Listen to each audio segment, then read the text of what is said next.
कि इस देश में एक देश विरोधी, मोदी विरोधी संस्था है, वो इंटरनेशनल साजिश का शिकार है और उस संस्था का नाम है CAG, controller and auditor general. सरकार के सारे खर्चों का ऑडिट करती है ये संस्था। बड़ी देश विरोधी संस्था है। एक नहीं, दो नहीं, तीन नहीं, सात बड़े सीएजी घोटालों का पर्दाफाश पिछले कुछ ही दिनों में किया है। तो मेरा तो अपना मानना है कि प्रधानमंत्री मोदी को तुरंत एक रेड करवानी चाहिए।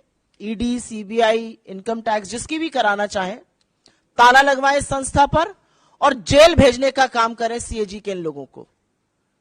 इन लोगों को क्या लग रहा है, प्रजातंत्र चल रहा है कि आप रिपोर्ट निकालेंगे और सरकार को आईना दिखाएंगे और सरकार से सवाल पूछेंगे कि इतनी बड़ी बड़ी धांधली कैसे हो रही है। अरे ये सब प्रजातंत्र में किया जाता था। ऐसे ऐसे पेपर फेंक फेंक कर एंकर, एडिटर तब शो करते थे जब प्रजातंत्र था। अब जब प्रजातंत्र नहीं है तो ऐसी एजेंसीज का क्या मतलब है। लगवा दीजिए तुरंत ताला इस पर और भेजिए जेल। इनकी हिम्मत कैसे हो रही है एक नहीं, दो नहीं, सात घोटालों का पर्दाफाश करने की। और बड़े बड़े घोटाले हैं, बड़े बड़े मंत्रालयों के घोटाले हैं और ऐसे घोटाले हैं जिन घोटालों से आपके जेब पर डाका डाला जा रहा है, ये याद रखिएगा। शुरू में करूंगी 7 घोटाले। एक पहला है भारतमाला प्रोजेक्ट से। करीब 70-75 हजार किलोमीटर की सड़क बननी थी और इसका पैसा CCA, cabinet committee on economic affairs, जो आर्थिक मामलों की कैबिनेट कमेटी होती है जिसकी अध्यक्षता स्वयं प्रधानमंत्री करते हैं, उन्होंने इसका फंड दिया था। और फंड ही नहीं दिया था, वो इसमें पैसा खर्चा कैसे होता है उसकी निगरानी भी करते हैं। इसमें जो भी टोटल, और इसके हम आपको प्रेस रिलीज में सारे फिगर्स दे रहे हैं, इसमें 15 करोड़ 37 लाख रुपए पर 1 किलोमीटर सड़क बननी थी।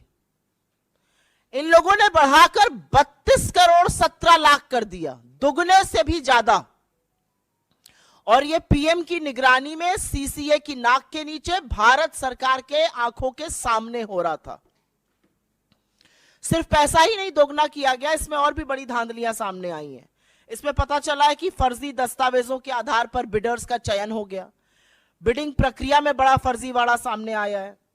विस्तृत परियोजना रिपोर्ट पर काम भी नहीं हुआ। एस्क्रो अकाउंट से करीब 3,500 करोड़ रुपए का हेरफेर हुआ। और सबसे बड़ी बात यह है कि इसके किसी भी जब रोड बनता है तो एक सेफ्टी कंसल्टेंट रखा जाता है कि आपके और हमारे जैसे लोग जो इस देश के नागरिक हैं जब सड़क पे चलें तो सुरक्षित रहें। सरकार ने यह भी जरूरी नहीं समझा। भारतमाला के कितने ही हिस्सों में एक भी सेफ्टी कंसल्टेंट नहीं है। तो अगर आप भारतमाला की किसी सड़क पर चल रहे हैं करीब 70,000 किलोमीटर की, तो अपनी जान की, अपने माल के, अपने खुद के रखवाले आप हैं। सरकार की जिम्मेदारी नहीं, क्योंकि उनके पास सेफ्टी कंसल्टेंट रखने का टाइम ही नहीं था। तो भारतमाला में दुगनी करी लागत और हर तरह के फर्जीवाड़ा करके भगवान जाने किसको किसको ये टेंडर दिए गए, जिन्होंने सेफ्टी कंसल्टेंट्स तक नहीं रखे। एस्क्रो अकाउंट से हेराफेरी हुई। फिर यही द्वारका एक्सप्रेसवे। द्वारका एक्सप्रेसवे में स्वीकृत लागत जो थी वो करीब 18 करोड़ प्रति किलोमीटर थी। सरकार का कहना है बहुत बढ़िया बना है द्वारका एक्सप्रेसवे। अच्छी बात है, बनना अच्छा भी चाहिए। उसकी कीमत 250 करोड़ प्रति किलोमीटर हो गई। कहां 18 करोड़ प्रति किलोमीटर स्वीकृत और कहां 250 करोड़ प्रति किलोमीटर।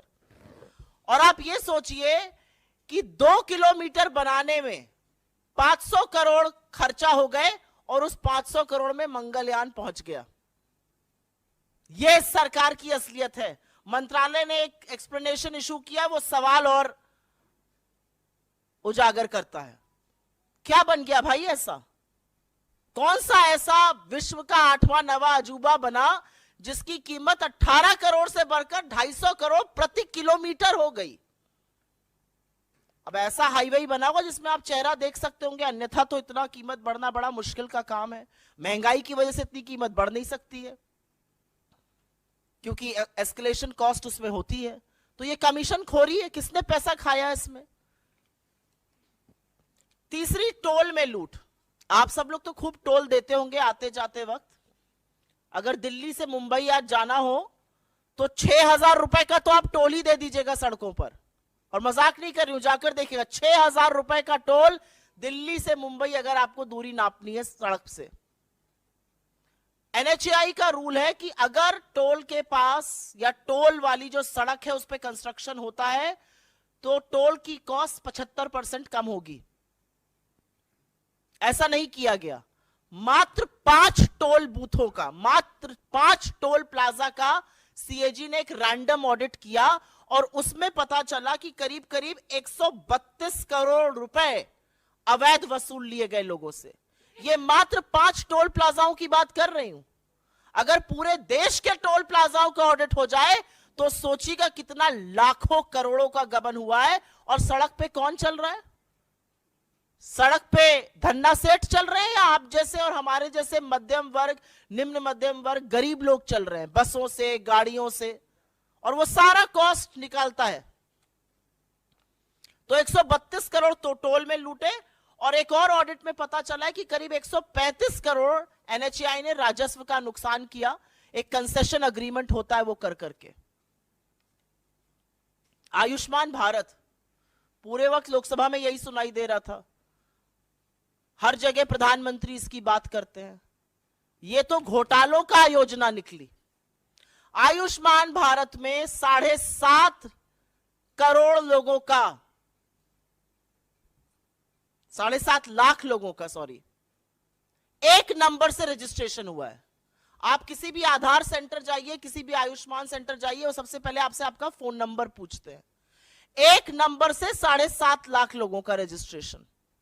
और यही नहीं, आयुष्मान भारत के तहत 88,760, मोटा मोटा 88,000 मान लीजिए, उन रोगियों का भुगतान हुआ है जिनकी मृत्यु हो चुकी थी।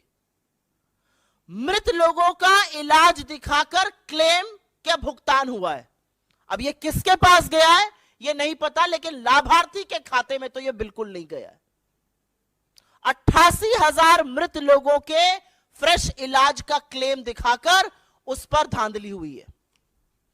और जैसा कि मैंने आपको बताया, 7.5 लाख लाभार्थी एक नंबर से जुड़े हैं। इनफैक्ट अगर आगे डेटा देखिए तो करीब करीब 1 करोड़ 24 लाख जो हैं वो मात्र कुछ फोन नंबर से जुड़े हुए हैं। भगवान की बात ना हो ऐसा कैसे हो सकता है? और वो राम जो सबके आराध्य है। अयोध्या में एक भव्य राम मंदिर बन रहा है। जमीन में जितनी दलाली भारतीय जनता पार्टी के नेता, एसडीएम, कानूनगो सब मिलकर कर सकते थे, बड़े बड़े नेता, ट्रस्ट के लोग, वो तो खूब हुई। वो आप लोगों ने देखा और सरकार की बेशर्मी कह लीजिए या थेथराई कह लीजिए, एक शब्द उस पर बोला नहीं गया। अब पता चल रहा है कि अयोध्या डेवलपमेंट प्रोजेक्ट में भी खूब धांधली हो रही है। और धांधली ऐसी वैसी नहीं हो रही है। पैसा जो जनता का है वो जा रहा है ठेकेदारों के गल्ले में, अनुचित लाभ पहुंचाया जा रहा है। ऐसे ऐसे ठेकेदारों को जीएसटी का भुगतान हो रहा है जिनका रजिस्ट्रेशन कैंसिल हो चुका है। सिंचाई विभाग ने तो ऐसे लोगों को ठेका दे दिया जो अयोग्य थे। जो कार्यान्वयन एजेंसी है उत्तर प्रदेश राजकीय निर्माण निगम, उन्होंने परफॉर्मेंस गारंटी का एक पैसा होता है जो ठेकेदारों से जमा कराना होता है, वो तक जमा नहीं कराया। तो ये तो भगवान के नाम पर लूट मची हुई। पहले जमीन की धांधली में सस्ते में जमीन लेकर महंगे महंगे दामों में ट्रस्ट को बेचकर खूब पैसा कमाया इन तथाकथित राम भक्तों ने। हमारे आराध्य को, हमारे ईश्वर को भी नहीं छोड़ा।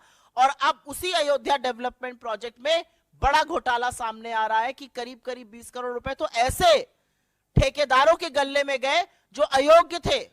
रजिस्ट्रेशन कैंसिल, जीएसटी का भुगतान आ रहा है। ग्रामीण विकास मंत्रालय, रूरल डेवलपमेंट मिनिस्ट्री, ये छठा घोटाला सामने आया है। क्या कहता है ये घोटाला?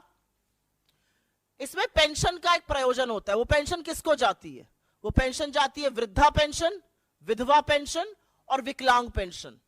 हर गांव में अगर आप आज की तारीख में चले जाइए तो आपको 10 लोग ऐसे मिल जाएंगे, वृद्धा, विकलांग, वृद्ध मिलाकर, जो कहेंगे हमारी पेंशन नहीं आ रही है। किसी भी जगह चले जाइए, वो कहेंगे हमारी पेंशन नहीं आ रही है, फिर हम उनको दिलासा देते हैं कि हम कुछ करते हैं, फिर हम डीएम को चिट्ठी लिखते हैं, फिर डीएम कहता है कि नहीं ऐसा आवंटित फंड कम हो गया है, क्या किया जाए। ऐसा तमाम जगह होता है, एटलीस्ट जहां जहां मैं जाती हूं वहां जरूर होता है।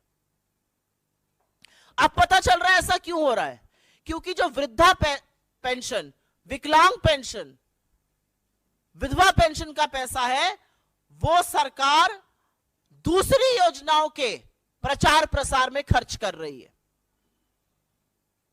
सीएजी की रिपोर्ट से यह सामने आया है कि सरकार ने इस पैसे से होर्डिंग लगवाए ग्राम समृद्धि स्वच्छ भारत पखवाड़ा के 19 राज्यों के हर जिले में। जो पैसा एक विधवा के खाते में जाना चाहिए था, जो एक विकलांग के खाते में जाना चाहिए था, जो एक वृद्ध के खाते में जाना चाहिए था, उससे 19 राज्यों के हर जिले में होर्डिंग लगाए गए स्वच्छ भारत पखवाड़ा के। और अंत में एचएएल को भी घसीटा है सीएजी ने। विमान इंजन की डिजाइन प्रोडक्शन की खामियों का गंभीर आरोप लगा है, जिससे करीब राजस्व को 154 करोड़ रुपए का नुकसान हुआ है।